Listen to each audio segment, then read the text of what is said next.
Corona काल में मजदूरों का अग्निपथ खत्म होने का नाम नहीं ले रहा। देश की राजधानी दिल्ली से मजदूर घर वापसी के लिए कितने जतन कर रहे हैं, इसकी जमीनी हकीकत हम आपको दिखाएंगे। दिल्ली के रोहिणी इलाके में हजारों की तादाद में मजदूर एक सेंटर पर इकट्ठा हो गए, वो भी किसी गफलत में नहीं, बाकायदा इसके लिए मजदूरों के पास मैसेज भेजा गया था मेडिकल जांच के लिए, और यहां से हरी झंडी मिलने के बाद ट्रेन में उन्हें जगह मिल पाती। लेकिन कई मजदूर तो अपनी बारी का 2 दिनों से इंतजार करते रहे, वहीं पर बैठे रहे, टस से मस नहीं हुए। तो जहां सबकी अपनी कहानियां हैं, अपना दर्द भी है, देखिए।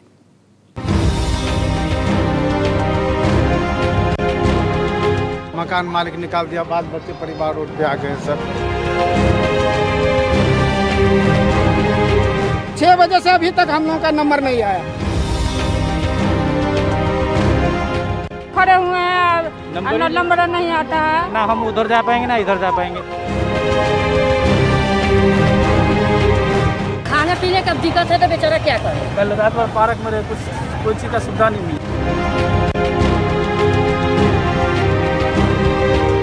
पैर भी फूलता है, चलते चलते दुखता है, बहुत दर्द करता है पैर। अब हम वो रूम खाली कर दिया है, कहाँ जाएंगे?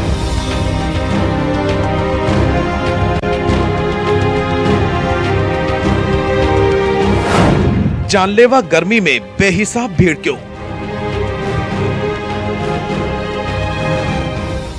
फिर हम लाइन लगा लेंगे या फिर कहेंगे आधा घंटा बाद, फिर कहेंगे कि भाई साइड हो जाइए, तो फिर हम कहाँ जाएंगे? कोरोना काल में ऐसा जमावड़ा क्यों?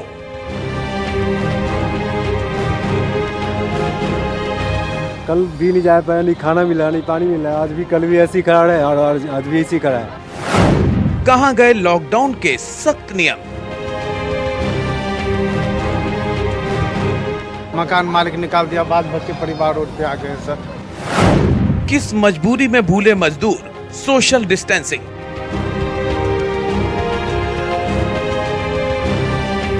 ना खाने की व्यवस्था, ना पानी का व्यवस्था। क्या किसी गफलत में मजदूर अपना बोरिया बिस्तर के साथ दिल्ली के रोहिणी इलाके में जमा हो गए, या फिर बद इंतजामी ने मजदूरों को चमड़ी जलाने वाली धूप में भूखे प्यासे खड़ा रहने को मजबूर कर दिया?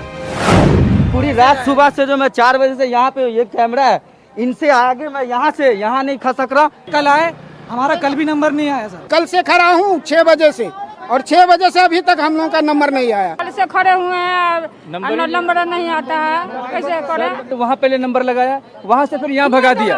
वहाँ मेरा पहले नंबर आने वाला था, यहाँ पे आया तो फिर इतना पीछे हो गया मैं। 6 बजे आए थे कल से, ऐसा ही गेट पर आए थे, बोला गाड़ी फुल हो गया, फिर आज सही धूप में। ऐसा नहीं है कि घर वापसी के लिए जान की बाजी लगाने वाले ये मजदूर नहीं जानते कि कोरोना काल में घर में रहना जरूरी है, लेकिन लॉकडाउन में खाली हाथ खाली पेट मजदूरों के लिए जीवन बचाने के लिए घर से निकलना जरूरी है।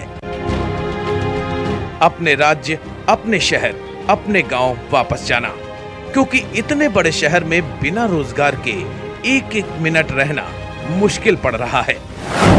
रात को 3 बजे यहाँ पर आए हैं, समझ में नहीं आ रहा हम लोग कहाँ जाए। उधर से यहाँ भेज देता है, यहाँ से वहाँ भेज रहा है। कल भी नहीं जा पाया, नहीं खाना मिला, नहीं पानी मिला। आज भी, कल भी ऐसे ही खड़ा है और आज भी ऐसे ही खड़ा है। हम कैसे जाएंगे? हम तो यहीं फंस गए हैं, क्या करेंगे? ना हम उधर जा पाएंगे ना इधर जा पाएंगे। आपकी नजर जहां तक जाएगी, लाइन उतनी ही लंबी दिख रही है। ये रोहिणी के सेक्टर 24 की तस्वीर है। लाइन में लगे ज्यादातर मजदूरों के पास यहाँ पहुँचने के लिए बाकायदा मैसेज आया था। मीम के नाम से इनके पास 21 तारीख का मैसेज था। इनको बोला गया था 21 तारीख को कि आप यहाँ बुलाया रजिस्ट्रेशन सेंटर पे वहाँ पहुँच जाइए, वहाँ पर आपका मेडिकल होगा और उसके बाद जो है आपको बिहार में गया भेज दिया जाएगा जहाँ आप जाना चाहते हैं जी। लेकिन उसके बाद इन्होंने 500-600 रुपये खर्च किए अपने भाड़े में, उसके बावजूद ये वहाँ जा नहीं पाए, इनको वापस भेज दिया गया। 12-14 लोग थे, ये पूरा परिवार है इनका, छोटे छोटे बच्चे इनके साथ। 21 तारीख से और आज 23 तारीख हो गई है, ये पूरा परिवार ऐसे ही भटक रहा है। लोगों को रात 12 बजे के बाद मैसेज मिल रहे हैं कि आपकी ट्रेन है, आपको रोहिणी सेक्टर 24 पहुंचना है मेडिकल जांच करवाने के लिए। 3 बजे तक हम लोग फिर आपस चल जाते हैं इतने भीड़ से। 3 दिन से आ रहे हो, वापस जा रहे हो? ये दोनों आदमी का है मैसेज आया हुआ है। मैसेज आया। आप कहाँ से आए हो? प्रेमनगर। कहाँ जाना है? मुजफ्फरपुर। अब खाने पीने का दिक्कत है तो बेचारा क्या करे। ऐसा तो हम लोग फिर आपस चल जाते हैं इतने भीड़ से। जब फिर हम लाइन लगा लेंगे या फिर कहेंगे आधा घंटा बाद फिर कहेंगे कि भाई स्टार्ट हो जाइए, तो फिर हम कहाँ जाएंगे। छोटे मोटे काम करने वाले सब बिल्कुल खाली पड़े हुए हैं, आगे जाते काम लाने के लिए तो मतलब काम ही नहीं है। कल रात भर पार्क में कुछ कोई चीज़ का सुविधा नहीं मिला। 8 बजे तक आप नहीं पहुंच पाए तो फिर आप पार्क में बैठे हो, न खाने की व्यवस्था न पानी का व्यवस्था। दिन भर यहीं रुकना पड़ रहा है। आंखों में घर वापसी का सपना लिए मजदूर रात के अंधेरे में ही तय ठिकाने पर पहुंच गए, अपने सामान के साथ, अपने परिवार के साथ, अपने नन्हे मासूमों के साथ। और ऐसा जमावड़ा लगा कि कोरोना के सभी नियम कायदे रौंदे जाने लगे। 2-3 लाइनें बनी हैं, जिसमें 4 महीने के बच्चे से लेकर 50 साल तक के लोग शामिल हैं। यूपी बिहार जाने वाले लोगों की एक लंबी लाइन जो है दिल्ली के रोहिणी इलाके में लगी है, जहां रजिस्ट्रेशन कराने के बाद इनको भेजा जाएगा। लेकिन इनकी तकलीफ ये है कि इनको यहाँ पे किसी तरह का इंतज़ाम नहीं दिया जा रहा है। लोग घंटों से, बल्कि 48 घंटों से यहाँ पे लगे हैं। कुछ को रजिस्ट्रेशन कराना है, कुछ का रजिस्ट्रेशन हो गया है। क्या दिक्कत है, इनसे बात करते। क्या दिक्कत है आप लोगों को यहाँ पे? सर मेरा नाम मोहम्मद चांद है। मैं सर कल जो पूरी रात सुबह से जो मैं 4 बजे से यहाँ पे, ये कैमरा है, इनसे आगे मैं यहाँ से यहाँ नहीं खसक रहा, नहीं इधर। सर धूप में परेशान है, नहीं पानी का व्यवस्था, नहीं कुछ नहीं है सर। हम लोग सुबह से 5 बजे से भोर सुबह से आकर के लाइन में लगे। जाना कहाँ है? कहाँ? बिहार जाना है सर। गाड़ी भेज देंगे। हम यहाँ कल आए, हमारा कल भी नंबर नहीं आया सर। कल से हम लोग की जल्दीबाजी में रजिस्ट्रेशन हो जाए, हम लोग को भेज दिया जाए, यही है। तो ये रोहिणी में एक लंबी लाइन लगी हुई है और दरअसल में ये दिल्ली और हरियाणा के बॉर्डर पे बवाना रोहिणी का इलाका है, जहाँ पे ये हाल है। दरअसल में भेजने का इंतज़ाम जो सरकार ने तो कर लिया, अब लेकिन उनको कैसे भेजा जाए और ये 2-2 दिनों से लाइन में लगने के लिए क्यों मजबूर हैं, क्यों इनको तुरंत इंतजाम नहीं किया जा रहा है, ये एक बड़ा सवाल है। मतलब तपते सूरज के सामने सीना ताने लाइन में भूखे प्यासे खड़े ज्यादातर मजदूर ऐसे हैं जिन्होंने अपना घर वापसी के लिए बाकायदा रजिस्ट्रेशन करवाया है, जिनके मोबाइल पर बाकायदा मैसेज आया है। कई तो ऐसे हैं जिनकी ट्रेन 20 मई को बताई गई थी, लेकिन 23 मई तक लाइनों में भी खड़े हैं। ऐसी भीड़ लगी है जिसका कोई ठिकाना नहीं है और कहीं पे कोई इंतज़ाम वैसा मुकम्मल नहीं दिखाई दे रहा है, जिससे कि जो सामाजिक दूरी के नियम है उसका पालन यहाँ दिखाई दे। भारी भीड़ लोगों की तरफ जमा हुई है।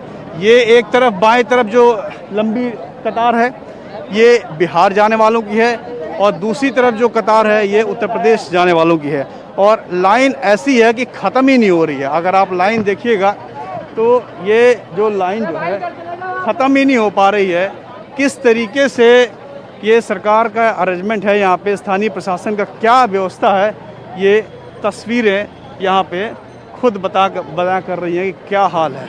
एकदम आदमी एक दूसरे के ऊपर चढ़ा हुआ है, गिरा हुआ है और इस तरीके से ये सोशल डिस्टेंसिंग का पालन किया जा रहा है।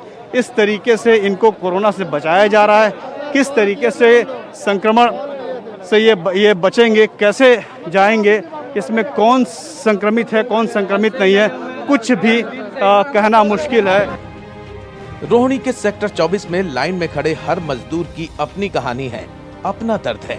कभी पुलिस की घुड़की भी सुननी पड़ती है। बहुत थक जाते हैं तो पास के पार्क में या सड़क के किनारे ही थोड़ी देर सुस्ता लेते हैं।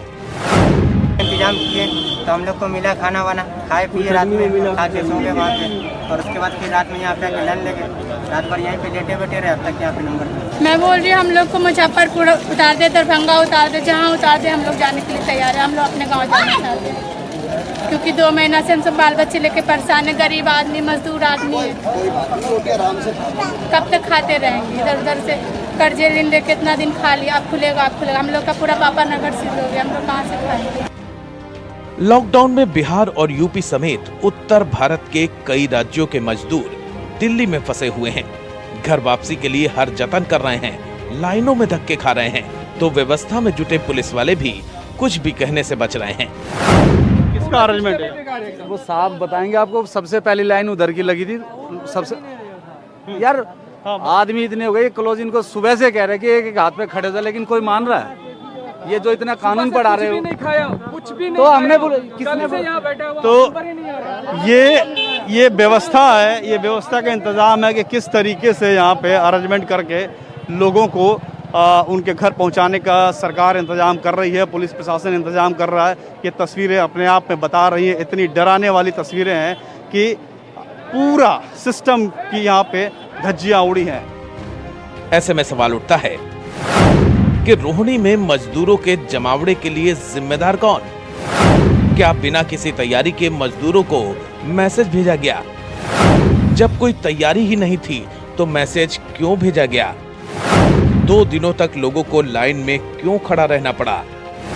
सोशल डिस्टेंसिंग के नियमों की धज्जियां क्यों उड़ी?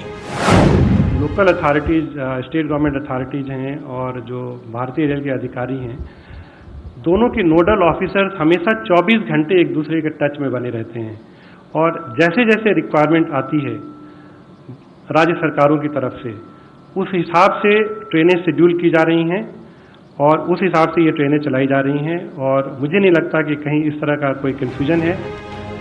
तो क्या सरकारी तंत्र ने बिना किसी तैयारी के ही मजदूरों को थोक के भाव मैसेज भेज दिया? जहां न तो मेडिकल टेस्ट का मुकम्मल इंतजाम था, न इतनी ट्रेनें तैयार थी जिससे मजदूरों की घर वापसी कराई जा सके। ऐसे में मजदूरों की लाइन खत्म होने की जगह लंबी होती गई। इसमें अगर कोई कोरोना संक्रमित हुआ तो कितनों में फैल सकता है, अंदाजा लगाना मुश्किल है। दिल्ली से पंकज त्रिपाठी के साथ प्रशांत देव, न्यूज़ 24।